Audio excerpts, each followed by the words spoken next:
আমরা শুরুতেই যে খবরে নজর রাখবো, সাত সকালে সন্দীপ ঘোষের বেলেঘাটার বাড়িতে হানা দিল ইডি। আর্চিকর মেডিকেলের আর্থিক দুর্নীতি তদন্তে তেড়ে ফুঁড়ে নেমেছে ইডি। সন্দীপের বাড়িতে তালা, বাইরে অপেক্ষায় ইডি আধিকারিকরা। আগে সন্দীপের বাড়িতে অভিযান চালিয়েছে সিবিআই এবং ইডির হাতে আর্থিক দুর্নীতির তদন্ত ভার যাওয়ার পর এবার ময়দানে নামলো ইডি। আগেই সিবিআইয়ের হাতে গ্রেফতার আর্চিকরের প্রাক্তন অধ্যক্ষ সন্দীপ ঘোষ। আমাদের সঙ্গে এই মুহূর্তে টেলিফোন লাইনে রয়েছেন প্রতিনিধি সুস্মিত মজুমদার। সুস্মিত, সাত সকালে এবার সন্দীপের বেলেঘাটার বাড়িতে পৌঁছে গেছে ইডি এবং তালা ঝুলছিল, বাইরে দাঁড়িয়েছিলেন আধিকারিকরা। এখনের কি আপডেট? দেখো, তুমি যেমনটা বললে ইতিমধ্যে কিন্তু সন্দীপ ঘোষ হেফাজতে রয়েছে, সিবিআই হেফাজতে রয়েছে এবং যখন থেকে তিনি হেফাজতে ছিলেন তখন থেকে কিন্তু এই বাড়িতে আর কেউ ছিলেন না, এমনটাই কিন্তু খবর রয়েছে। তবে এই বাড়িতে যখন ইডির আধিকারিকরা আসেন আজ সকালবেলায়, তখন দেখা যায় যে বাড়ির সামনে তালা দেওয়া রয়েছে এবং এই বাড়ির যিনি কেয়ারটেকার তাকে খোঁজ করা হয়েছে এবং তাকে ডেকে পাঠানো হয়েছে এবং ইতিমধ্যে তার পরিবারের লোকজন যারা রয়েছে, তার ছিল এতদিন, সেই পরিবারের লোকজনের সঙ্গে যোগাযোগ করার চেষ্টা করা হয়েছে যে যাতে তারা আসেন এবং তারা এই তালাটা খুলে দেন। এর আগে একাধিক ক্ষেত্রে দেখেছি ইডির তল্লাশি যখন হয়েছিল, যখন তালা দেওয়া ছিল, ও সেই জায়গা থেকে পুরাতন যে অভিজ্ঞতা থেকে দেখা গিয়েছে শান্তনু বন্দ্যোপাধ্যায়ের বাড়িতে যখন যাওয়া হয়েছিল, তার যে গেস্ট হাউস ছিল সেই গেস্ট হাউসে যখন যাওয়া হয়েছিল, ও তখন কিন্তু তার চাবি যখন পাওয়া যায়নি, ইডি আধিকারিকরা সেই তালা ভেঙে কিন্তু তল্লাশি করেছে। সেই জায়গায় দাঁড়িয়ে এখন দেখার বিষয় যে সন্দীপ ঘোষের এই তালা ভেঙে তারা তল্লাশি করে কিনা, বা তার যারা কেয়ারটেকার রয়েছে সেই কেয়ারটেকার ইতিমধ্যে এসে পৌঁছায় কিনা। তারপর একটা বেশ কিছুক্ষণ সময় তারা অপেক্ষা করার পর কিন্তু তাদের যে কর্মসূচি সেই কর্মসূচি তারা পালন করে। তোমাকে বলে রাখি, মূলত এরা যারা আধিকারিক রয়েছেন সেই আধিকারিকদের যে নিয়ম এবং সেই নিয়ম অনুযায়ী তারা কিন্তু প্রাথমিকভাবে তারা দিল্লিতে একটি মেল করে তাদের যা এই মুহূর্তে যা পজিশন, সেই পজিশন সিচুয়েশন সমস্ত কিছু মেল করে সেখানে জানান, আধিকারিকদের কাছে জানান এবং আধিকারিকদের সেখান থেকে উত্তর আসে এবং উত্তর আসার পর সেই উত্তর অনুযায়ী তারা কিন্তু তাদের অপারেশন চালান। সেই ক্ষেত্রে দাঁড়িয়ে বলা যেতে পারে আজকে যে সন্দীপ ঘোষের বাড়িতে যারা ইডির আধিকারিকরা রয়েছেন, তারা কিন্তু ইতিমধ্যে যখন তারা এসেছিলেন তখন কিন্তু দেখেছেন যে তালা বন্ধ, যেহেতু সন্দীপ ঘোষকে ইতিমধ্যে তারা হেফাজতে নিয়েছে, সেই কারণে সেই বাড়িতে তার যারা আত্মীয় স্বজন বা তার যারা পরিজন তারা কেউ ছিলেন না। এবং পাশাপাশি কিন্তু বলা যেতে পারে যে এই নিয়ম, এই যে আর্থিক দুর্নীতি, সেই আর্থিক দুর্নীতির পরে তার বেশ কিছু হিসাব বহির্ভূত ইনকাম, সেটা কিন্তু ইতিমধ্যে সিবিআই আজ করতে পেরেছে এবং সেই জন্যই কিন্তু ইডির হাতে এই সমস্ত তথ্য তারা তুলে দিয়েছে এবং সেই কারণেই ইডি কিন্তু এর তল্লাশি করতে চেয়েছে বলেই কিন্তু অনুমান করা যাচ্ছে। তুমি সুস্মিত, তুমি এর আগেও যেমনটা আমাদের জানিয়েছিলে যে বেলেঘাটার এই বাড়িতে সন্দীপ থাকতেন না এবং পাশাপাশি অন্যান্য যদি কেউ থাকতেন, এই মুহূর্তে তারা নেই।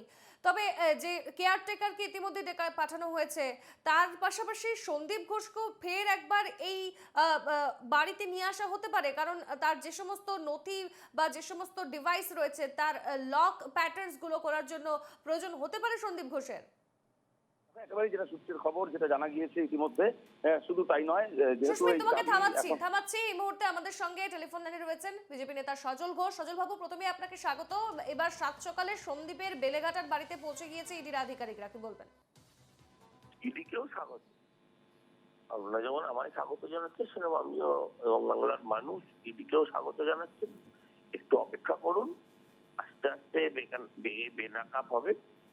পুরো পশ্চিমবঙ্গের স্বাস্থ্য ব্যবস্থার কি দশা, মুখ্যমন্ত্রীর সাদের স্বাস্থ্য দপ্তর তার যে কি হাল, পশ্চিমবঙ্গের এই যে আমরা শুধু পুলিশেরটা বুঝতে পারি বেশি করে, স্বাস্থ্যটা বুঝতে গেলে আমাদের হসপিটালে ভর্তি হতে যেতে হয়।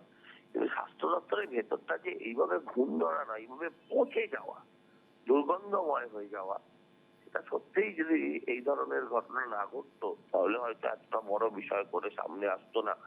মেয়েটি হয়তো ঘুমিয়ে গিয়েছেন, কিন্তু আমাদের দেখেছেন জাগিয়ে। তো আমাদের বিশ্বাস যে যতদিন না মানে প্রকৃত বিচার চলছে ততদিন আসামিরা কেউ ঘুমোতে পারবে না। ইডি কাজ শুরু করেছে। আপনাদের কাছেও বলি, আপনাদের মাধ্যম দিয়ে জনতার কাছে বলতে চাই, একটা সরকার দায়িত্ব নিয়ে যখন প্রমাণ লোপাট করেছে তখন সেই প্রমাণ জোগাড় করতে হয়তো কিছু আর জীবনেও জোগাড় করা যাবে না, কিন্তু বাকিগুলো জোগাড় করতে একটু সময় লাগে। আপনারা ছটপট করবেন না। মুখ্যমন্ত্রী চায় এরকম ছটপট করে ঝটপট 4-5টা-10টা লোককে পুলিশ সিবিআই ধরে জেলে ভরে দিই। যেই জেলে ভরে দেবে এবং সিবিআই যখনই মুখের ওপর বলবে যে আমরা যাদের যাদের ধরে ফেলেছি, দেখবেন সঙ্গে সঙ্গে আন্দোলনের গতি স্থিমিত হতে বাধ্য। যেই আন্দোলনের গতি স্থিমিত হবে, তৃণমূল আবার তৃণমূলের আকার ধারণ করবে, এটা মাথায় রাখবেন।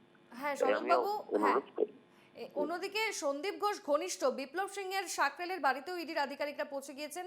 মা তারা ট্রেডার্সের যে মালিক ছিলেন তার বাড়িতেও এবার ইডির আধিকারিকরা। আমি তো চাই সবার ঘনিষ্ঠদের বাড়ি যাক। কালীঘাটের সঙ্গে ঘনিষ্ঠতা কতটা সেটাও আরেকবার যদি কখনো ইডি বাড়িতে যায় তখন বোঝা যাবে। সব বাড়িতেই যাবে, এটা কোনো কথা নয়। কথা হচ্ছে যেটা যে যাতে আমরা এই আদালতের এই মানে সিবিআই এর উপর যাতে আস্থা রাখি, ইডির উপর যাতে আস্থা রাখি, যদি ছটপট না করি।